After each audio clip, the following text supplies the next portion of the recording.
โอเคไหนลองโหลดเกม Spider-Man สิชึบโอ้ไม่เป็นไรเพราะว่า PS5 นั้นสามารถใส่ SSD ได้ไหนขอเบิ่งราคาดูหน่อยสิ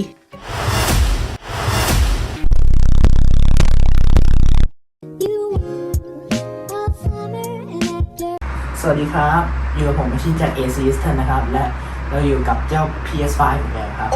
อันนี้เป็นคลิปที่2แล้วนะครับถ้าใครยังไม่ได้ดูคลิปแรกเนี่ยคลิปแรกเราอัดบ็อกซ์กันไปนะครับก็สามารถกดได้ที่ตัวไอมือขวาบนได้เลยนะครับส่วนคลิปนี้เป็นการใส่ SSD นะครับเพราะว่ามันไม่พอแล้วครับแค่800 กิกสำหรับพวกเรา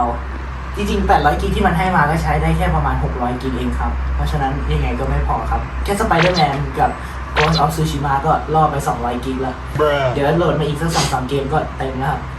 เพราะฉะนั้นเราต้องมาเพิ่มความจุกันครับจะเป็นยังไงเดี๋ยวไปชมกันเลยครับซึ่งอย่างแรกนั้นเราก็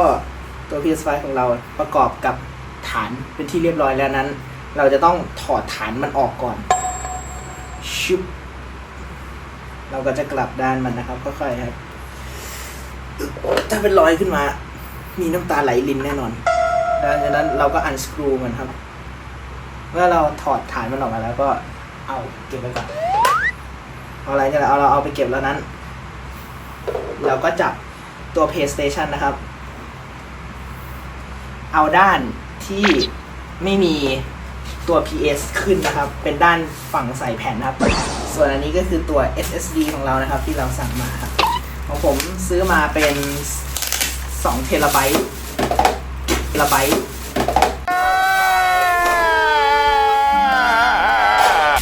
นี่ครับจะเป็น SSD ตัวนี้เลยเขาจะเขียนไว้ว่าเป็น Gen 4 แล้วก็ต้องมีความเร็วในการอ่านเขียนที่เกินตามที่เขากำหนดไว้ให้นะครับเขากำหนดไว้ประมาณนี้ครับซึ่งอันนี้ก็เกินครับแล้วก็มีคีย์ซิงค์มาในตัวครับซึ่งก็เหมาะกับการเอามาใส่กับ PS5 ครับแล้วก็มาแกะตัวนี้กันเลยครับตัวนี้ก็คือตัว SSD ที่ผมซื้อมานะครับเป็นของ Osco ครับซึ่งเขาไม่ได้จ่ายครับแต่ก็เราก็จำเป็นต้องใช้เราก็ซื้อมารีวิวครับถ้าสนใจสปอนเซอร์ก็ได้นะครับแล้วก็แกะ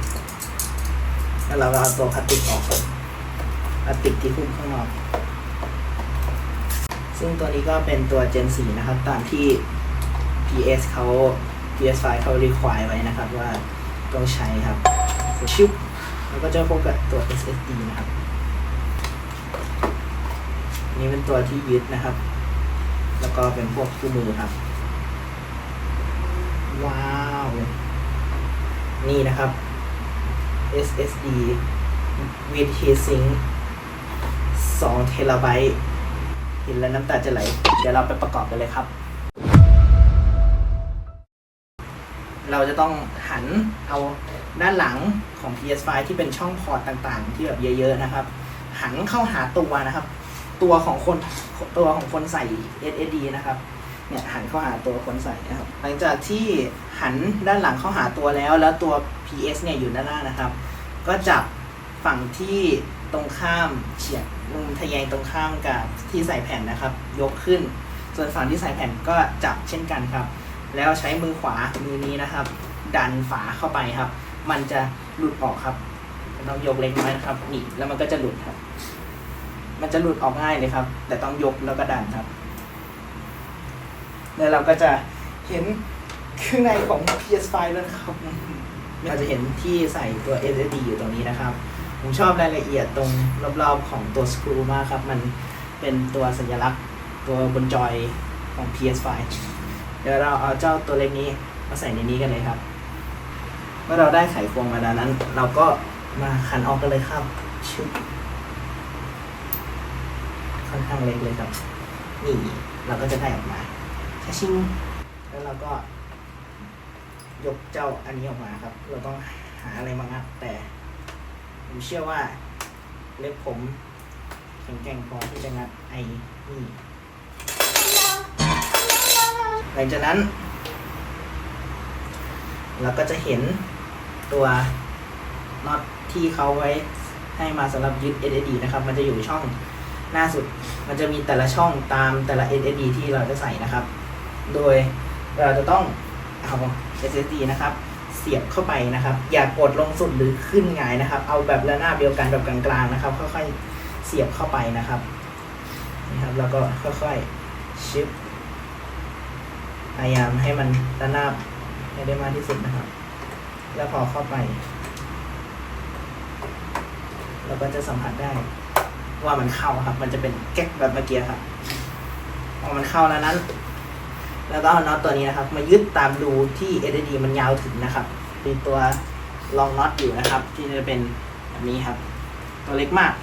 อย่าห้ามลืมใส่นะครับเพราะว่ามันต้องเอารองก่อนแล้วก็ใส่เข้าไปครับ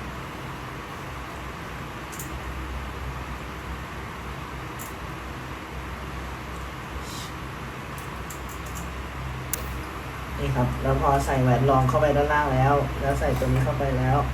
ก็ได้เวลายึด SSD ห้ามลืมที่รองเด็ดขาดนะครับแต่หลายคนอาจจะลืมได้แล้วพอเราขันนะครับไม่ต้องแน่นมากนะครับขันแค่ให้รู้สึกว่ามันพ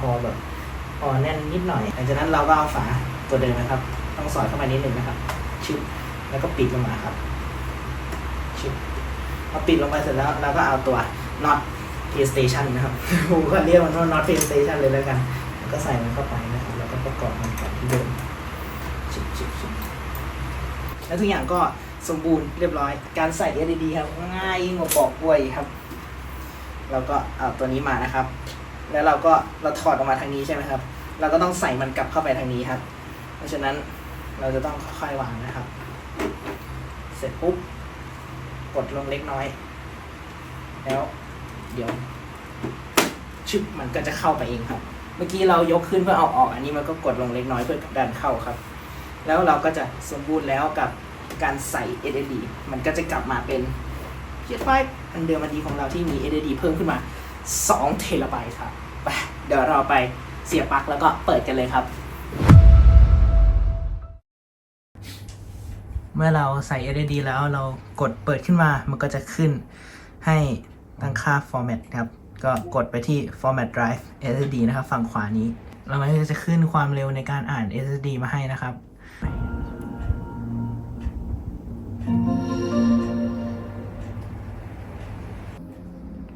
ให้ขึ้นไปที่การตั้งค่าด้านบนนะครับหลังจากนั้นก็เลื่อนลงมาเข้าไปที่จัดเก็บครับแล้วก็จะเห็นที่จัดเก็บ SSD M.2 นะครับตอนนี้ก็จะว่าง2 เทครับตามที่ใส่ไว้เราต้องกดเข้าไปที่พื้นที่จัดเก็บของตัวคอนโซลก่อนนะครับเข้าไปที่เกมและแอปครับแล้วเราก็จะเห็นแอปแล้วก็เกมที่เราโหลดไว้นะครับแล้วถ้าเราจะเอาไปใส่ SSD เราก็ต้องกดอันนี้แล้วก็เลือกรายการที่จะย้ายนะครับ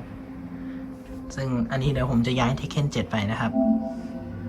นี่ครับผมก็จะย้ายไปเลยนะครับชิปครับแล้วเราก็เลือกตกลงครับย้ายไปเลยครับชิปจำนวน55 กิกใช้เวลาเท่าไหร่ครับ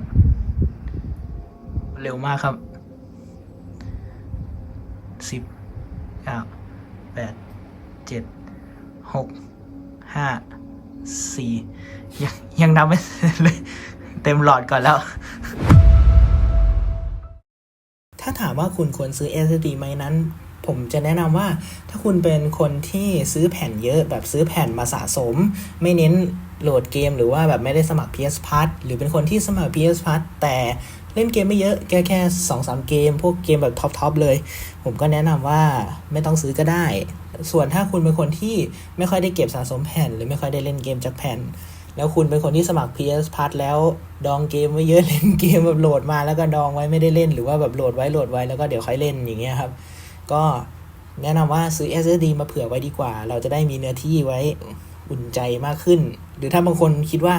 มันค่อนข้างเพียงพอแล้วเราไม่ได้เล่นเกมเยอะขนาดนั้นก็ไม่จำเป็นต้องซื้อก็ได้ครับคิดเห็นยังไงก็ฝากคอมเมนต์ไว้ใต้คลิปด้วยนะครับสำหรับวันนี้ผมขอตัวลาไปก่อนอย่าลืมกดไลค์กดแชร์กด Subscribe กดกระดิ่งด้วยนะครับสำหรับวันนี้ขอลาไปก่อนสวัสดีครับขอบคุณที่รับชมครับอย่าลืมกดซับกดไลค์กดแชร์เป็นกำลังใจให้ด้วยนะครับสำหรับวันนี้ผมขอลาไปก่อนสวัสดีครับ